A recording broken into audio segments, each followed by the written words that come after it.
Hello friends, I am Dr. Venkatesh, urologist and andrologist. Is it good for men to be circumcised? यानी क्या खतना कराने से main के लिए अच्छा होता है, आदमियों के लिए? The decision of whether or not a male circumcision is good depends on various factors: cultural, religious, personal and medical considerations. क्या बेनिफिट हो सकते हैं? रिड्यूस रिस्क ऑफ इन्फेक्शन, यानी इन्फेक्शन होने के चांस कम होते हैं सर्कमसिजन के बाद। Studies have shown that there is a decrease chance of urinary tract infections and sexually transmitted infections including HIV after circumcision. Decrease risk of penile cancer, अगर circumcision बहुत ही अर्ली एज में हो जाए तो पेनाइल कैंसर का risk almost ना के बराबर हो जाता है। हाइजीन, सर्कमसिजन कराने से आपका पेनाइल हाइजीन मेंटेन होता है और आपको वहां पे साफ भी रहता है। Cultural and religious practices, there are certain religions in which circumcision is considered as a common practice. Personal preferences, अपनी मर्जी से भी बहुत लोग सर्कमसिजन कराना चाहते हैं या पेनिस के एस्थेटिक अपीयरेंस के लिए भी कराना चाहते हैं।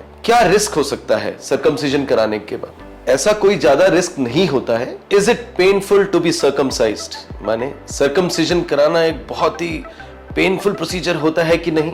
Experience of pain is subjective. That means it can depend on person to person.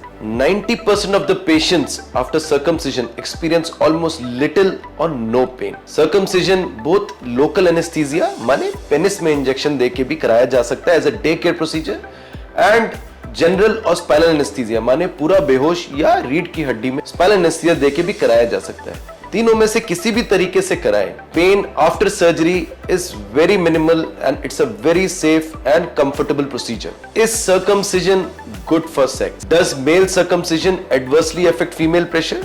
मतलब क्या सर्कमसिजन कराने के बाद आपकी सेक्स लाइफ अच्छी हो सकती है, या आपने सर्कमसिजन या खतना कराया तो आपकी फीमेल पार्टनर का प्लेजर गलत तरह से अफेक्ट हो सकता है? ऐसा बिल्कुल नहीं है और ये एक मिथ है। Circumcision is known to enhance your sexual pleasure and as well keep hygiene and enhance the female pleasure as well. Studies have shown that it is proven to be beneficial in people with premature ejaculation.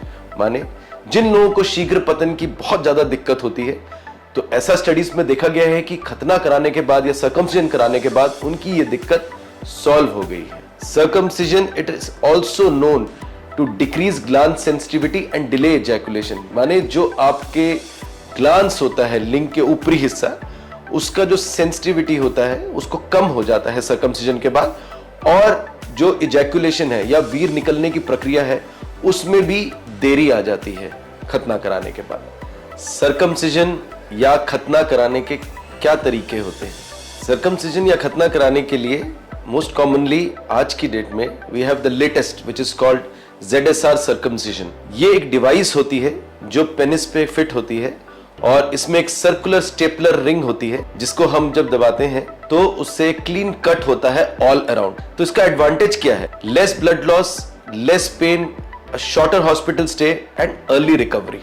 ये ZSR circumcision device बहुत नाम से आती है और बहुत companies बनाती हैं, बट फंक्शन ऑलमोस्ट एक ही होता है। इसमें कोई बहुत आधुनिक या कोई बहुत पुराना या कोई ऐसा कि यही ZSR सर्कमसिजन डिवाइस है, ऐसा कुछ नहीं है। जब डिवाइस का अर्लियर पेटेंट था तो जरूर एक कंपनी बनाती थी, बट अब बहुत कंपनियां बनाती हैं। और इसमें हमें सबसे इंपॉर्टेंट चीज जो देखनी है कि सिलिकॉन रिंग होना चाहिए जिससे कि वो हीलिंग में भी और वो एक कंप्लीट वहां पे जाके फिट हो जाए। और क्या तरीका होता है? Traditional way is suturing as well, माने टाकों से उसको सिल देना काटने के बाद। और एक होता है हमारा लेजर सर्कमसिजन जो अक्सर लोग YouTube या मार्केटिंग में गलत तरीके से इसको यूज करते हैं। Laser circumcision basically carbon dioxide laser से अगर करा जाए तो ही ठीक है, लेकिन इसमें सबसे बड़ा प्रॉब्लम क्या होता है कि टिश्यूज की चारिंग हो जाती है, और जब ये टिश्यूज की चारिंग होती है तो कभी कभी इन्फेक्शन और पेन ज्यादा होता है।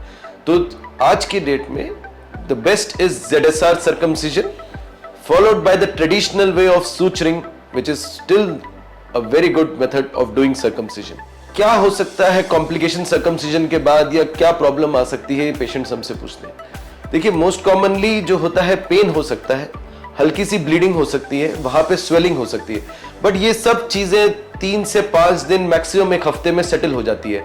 जो हम टाके भी लगाते हैं वहां सर्कमसिजन करने के बाद उसमें भी हम घुलने वाले टाके लगाते हैं ताकि उसको काटने की जरूरत ना पड़े। और जो स्टेपलर का रिंग होता है वो 2 हफ्ते या 3 हफ्ते में खुद से निकल के गिर जाता है, जिसके बाद आपका वुंड पूरा हील हो जाता है। सर्कमसिजन करने के बाद कब सेक्स कर सकते हैं, ये भी एक बहुत कॉमन सवाल है।